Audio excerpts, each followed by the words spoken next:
most room for improvement there? What would you like to see? Well, number one, I don't think we can turn the ball over. I mean, we're back up. We've had games of 13, 14 twice. And, when we're down at 9 and 10, that makes us a lot better. So that would be one. I think getting our running game going is another one. And then trying to incorporate, Malik in, and we're trying to play him at two positions. And it's been a little more challenging than I thought it would be, even though it's a positive for us. It's just more challenging. And, right now, Jaden has been playing pretty consistent. And, I think Tyson's been playing real consistent. And when AJ's good, just like anybody else, he can be really good, and he's very necessary. And yet, I think as it goes, quarterbacks and coaches get blamed for everything. So maybe AJ and I are on the same page. We're going to have to right the ship, and we're actually trying to meet more often to do that. So, I do think we missed some good shots in the last game. I thought Joey missed some great shots. Malik goes 1 for 9 or 1 for 10, and I thought he had some pretty good looks. Our defense has been pretty good. Our offense has not been as good, and I think some of that is shuffling people around, but some of it is the things we're really good at we got to get back to, and that's our fast break and then making shots. I mean, we're making shots early in the year. We're not making shots right now. I know we've talked a lot about, when you get to this part of the year and you have a first-time prep for a team, but what's the difficulty and challenge in facing a first-time for the first time when you don't necessarily have the muscle memory with it? Yeah. Well, I think it is harder on the coaches, and I think it's harder on the players, but we played Seton Hall a couple of years ago. I've known Kevin for a long time. Very impressed with the job. I mean, he's always got a pretty tough team, very good defensive team. And, he's kind of taken that with him to Maryland, and he's kind of put together a couple of players. He took a transfer with him from Seton Hall, and I think done a good job with the players that were there. But those players are now all seniors, and so that makes a difference too. But it is more challenging. We had an extra day this week, so that made it somewhat human that we got back Saturday, got to do some work Saturday, and then Sunday, Monday. So we don't get an extra day, but we got an extra little bit of time. And but after we had 4 days for the last game, I think we're through that period where it was just trying to prepare. We have gotten a chance to work on our offense a little bit more. And you can say, well, it didn't show in the Rutgers game. I mean, Rutgers is the best defensive team in the league. And as we're one of the top 2 or 3 defensive teams in the league. So I told you it was going to be a rock fight. It was a rock fight. They made free throws at the end, and we didn't, and that was the difference in the game.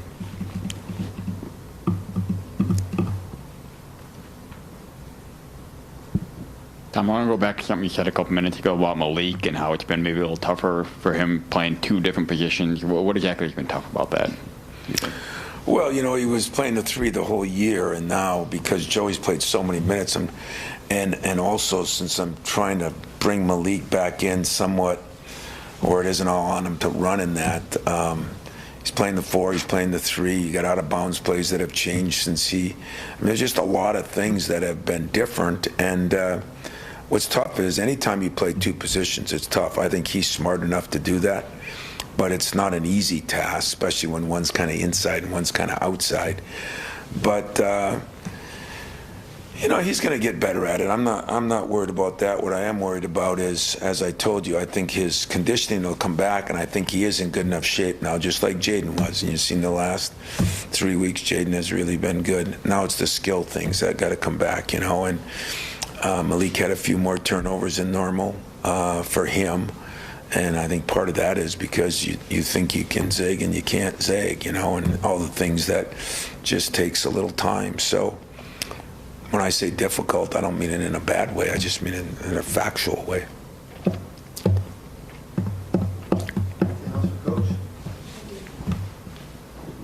I know we talked a lot about with things with Marty, but one of the things that kind of seen is just the catching of the ball. There have been a couple guys over the years that have had that, but how do you is that something that's just focus, or is it just learn and reps? In all honesty, that was a problem for Marty early in his career, as you know. And then, the first half of the season, he did not have that problem. And I think like everything else, when you're pressing yourself, and he's been pressing, I wouldn't say he has great hands, but I thought they were much improved. And, first play of the game and the one late in the game, those are plays that he was making against Kentucky and Gonzaga. And those, it doesn't take many baskets or many free throws to change the games when it's a 1 and 2 point game in the last 3-4 minutes. So it's not a lack of effort, and it's not a lack of focus. I think it's a lack of maybe some confidence in his part, or frustration that, one thing about Marty, he knows he's not playing as good as he can play, and yet he's had some incredibly tough assignments. You're talking maybe 2 All-Americans in Trace Jackson and of course Edie, and that can be demoralizing for you, to be very honest about it. And I think so. We talked to Marty about that. I think you'll see him getting better again. Go ahead, Jimmy. Going on a little bit more about Malik Hall, not only with the transition he's had to make coming back, what about fitting him in as a puzzle piece and other players? They've played with him in the past, of course, but at this point in the season, is there also an obstacle getting him reacclimated and fitting back in again, even though he's such a veteran? I don't think there's any question. Like I said, he missed 9-10 weeks, and that means he missed that time in practice. He's still, he's practicing just about every day now. One day we kept him out, and when you're trying to get your team back together, because we went those 6 games in a row with really no practice time, then you got to do that, and we need him there every day, and it's not his fault. It's what we have to do to make sure that he stays healthy. But I am convinced now that the health part of him is as good as it's going to be. And the conditioning is pretty damn good. So now it's just the last stage, which we went through with Jaden. And that's why I think this team can still make a big run. I really do. I think we've shown, other than Purdue, the outlier, every game, we've been in down the stretch. Indiana, Illinois, a little earlier in the second half for Indiana, Illinois. Purdue at home. You can say, well, you're losing them all. Well, there were some reasons why we lost some of those, and I think some of them was the fatigue factor and the number of players, and I think some of it was some maybe bad decisions on my part or our part. That's what we got to look at. And I will say this, since I don't follow the social media, but you guys do. Quarterbacks and coaches are always the ones that are going to get blamed for everything, and coaches have to deal with it. When I tell you what I think AJ's got to do a better job of, I see him getting attacked a little bit more, according to my staff. I just want to say that there's a reason he plays a lot of minutes, and there's a reason he's had to play a lot of minutes, because he's good enough to do it. Do I think that sometimes tries to do too much? Well, usually that happens when other people aren't doing enough. So, as I tell him, I was going to get blamed if you're the quarterback or the coach. And yet, I think the number of good shots we had early in that Rutgers game, we had enough good shots to be up 10 instead of up 6 at halftime. And those make big differences in games, too. So when you lose, everybody joins in. When you win, everybody should join in, and that's where we're at. Kind of going off of that a little bit, everybody knows point guard position is really, you like to say, an extension of you on the floor.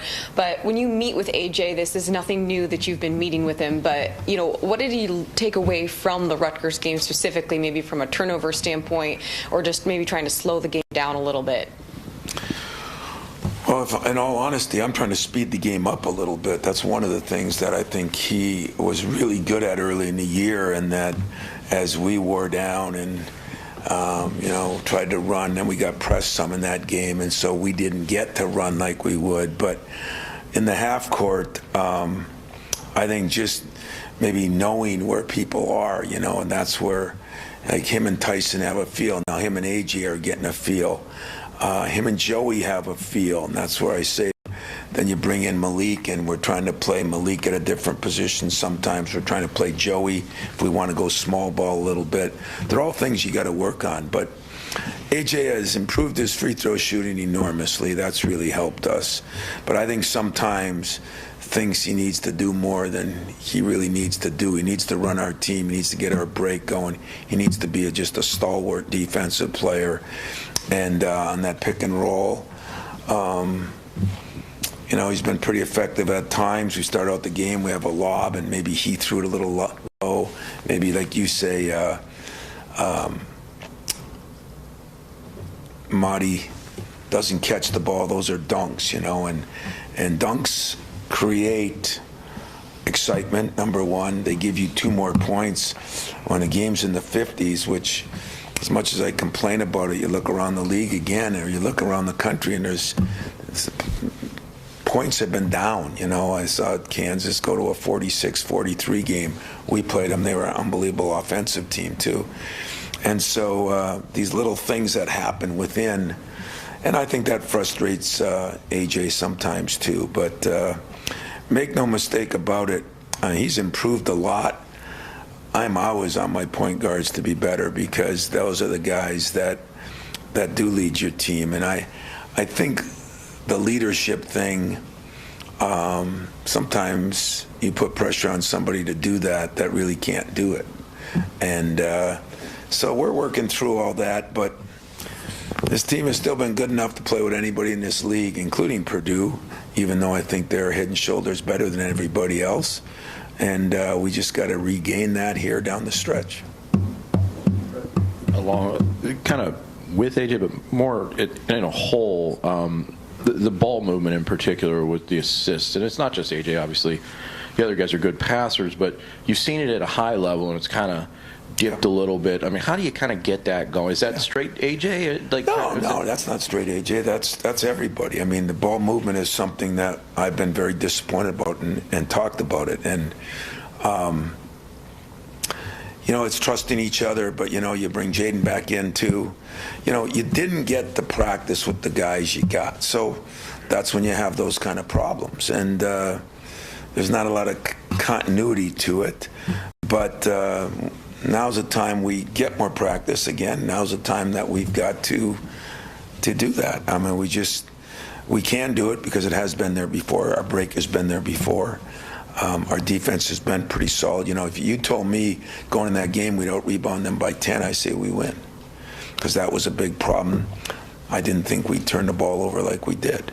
And I didn't think we'd miss some of the shots we did. But they missed a lot of shots, too. It wasn't like they shot the lights out of the ball. So everybody they just made a lot more free throws. And so I don't know. Ball movement is something that point guard doesn't get blamed for. He initiates it, but there's 4 other guys that are still moving the ball, too. That's when this team's at its best. Yeah, it is. It's at its best when we're running, which a lot of teams are, and when the ball's moving. And I'll be honest with you, that was the whole point of yesterday's practice. We almost took the dribble out of it. You just got to move the ball.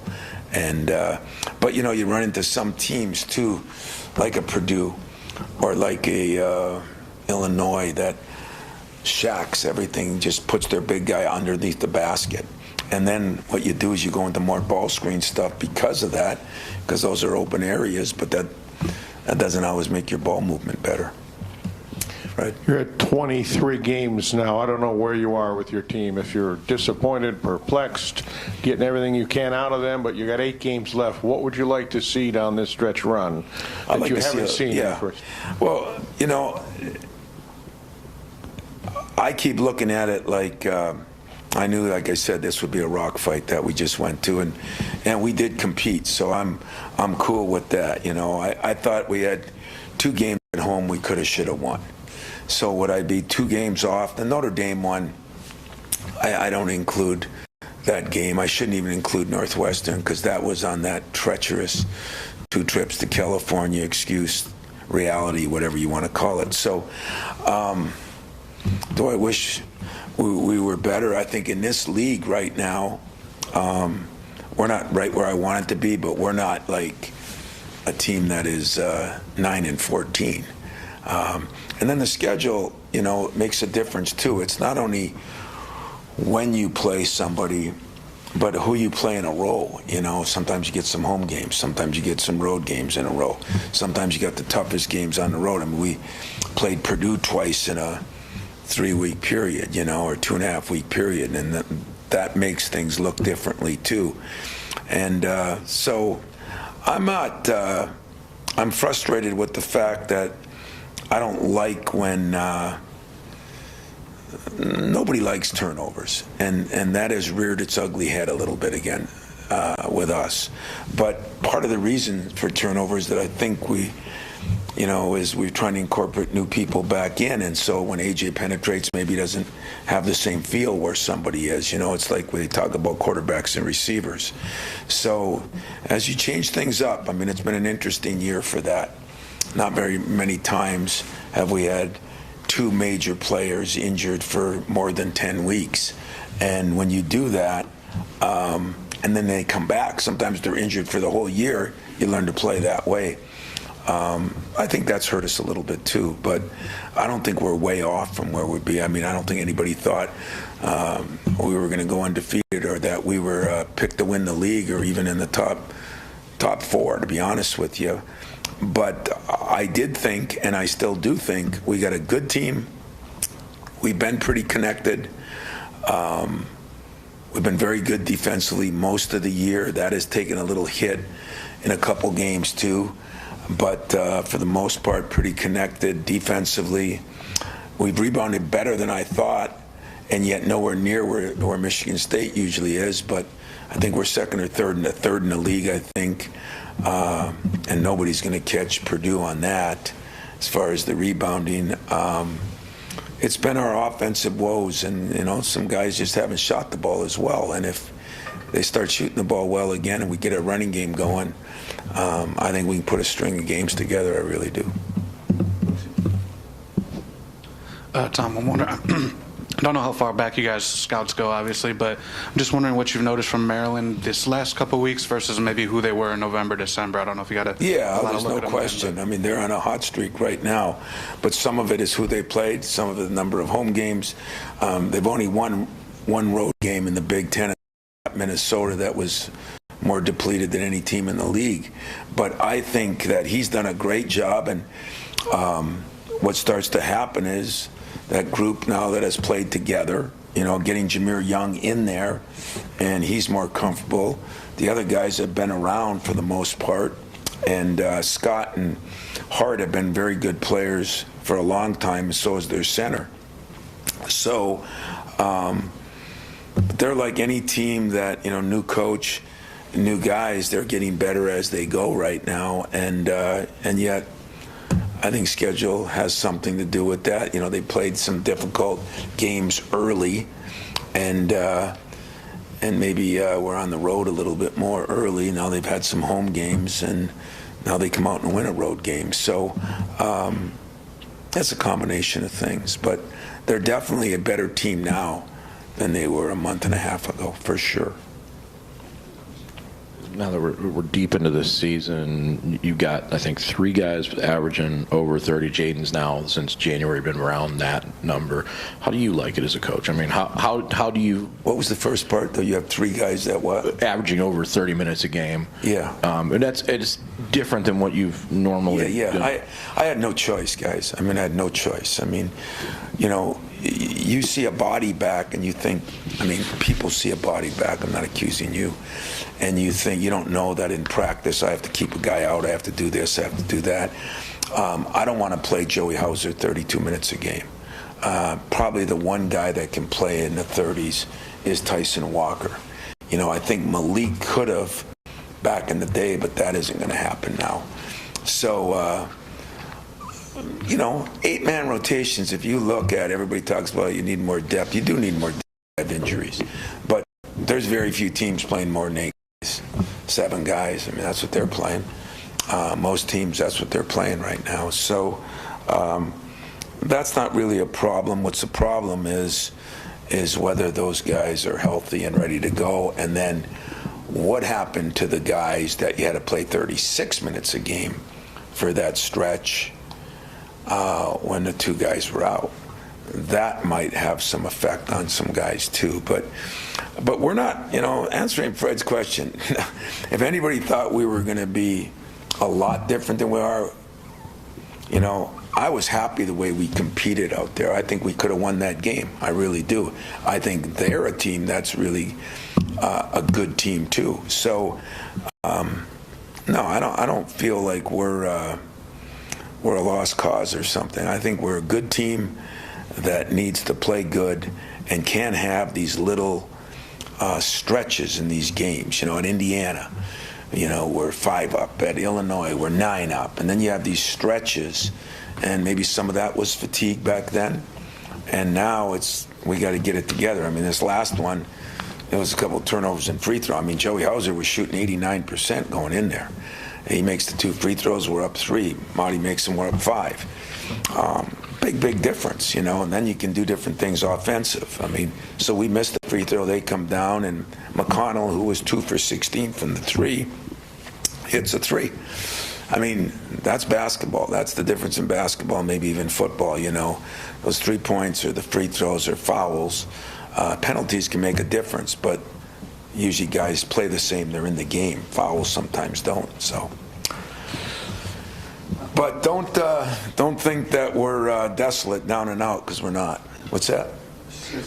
Just to change subjects, I don't want to infringe on your private conversations with Susie, but a lot of people around town are concerned about her. Can you share your level of concern right now? Yeah, I've talked to her 3 times, and she seems to be doing a lot better. Unfortunately, or fortunately, I guess, there hasn't been anything that glaringly showed in any of the examinations she's had that I know of. And I guess that's the good news, but it's only concerning because you like to say, well, you got this issue and you got to do this, this, and this. But then again, sometimes you'd like to have no issues, and maybe, for whatever reasons, I'm sure stress can be some of it, but I don't think that. When I talk to her, she sounds pretty good. So I didn't talk to her after I tried to call her last night. Didn't talk to her after the game, but I imagine that's hard too, sitting home. But I think she's doing pretty good. But I don't have a lot of answers. I just know that when I talk to her, she's doing pretty good. All right. Thanks, guys. Yeah.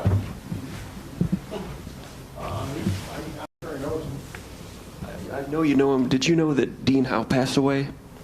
82 years old. That's what Tim reported today, right? That's correct? What's that? Over the weekend. Did you know that? He recovered your team. Dean Howe really well back in the day, but I didn't know that he passed away, no. So he was, and he long-time columnist, covered the national championship years. All that. Yeah. Your thoughts on that, Flint? Well, he was a great guy, and and a Flintstone in his own right up there, and that saddens me to hear that. But I don't know if he had been sick. I haven't talked to Dean probably in 5 years, to be honest with you, but used to a lot. He's been ill. Well, it's tough, boy. There's, what it makes me feel like? It's good to be a healthy basketball coach, win or lose. It's good to be healthy and on this side of the grass, as they say, and I am saddened to hear that. I know, I think Mateen and I think Cedric are coming to the game tomorrow. I'm sure Mateen was really good to those guys back in the day, so yeah, count your lucky stars. Take care of yourself. Stay healthy.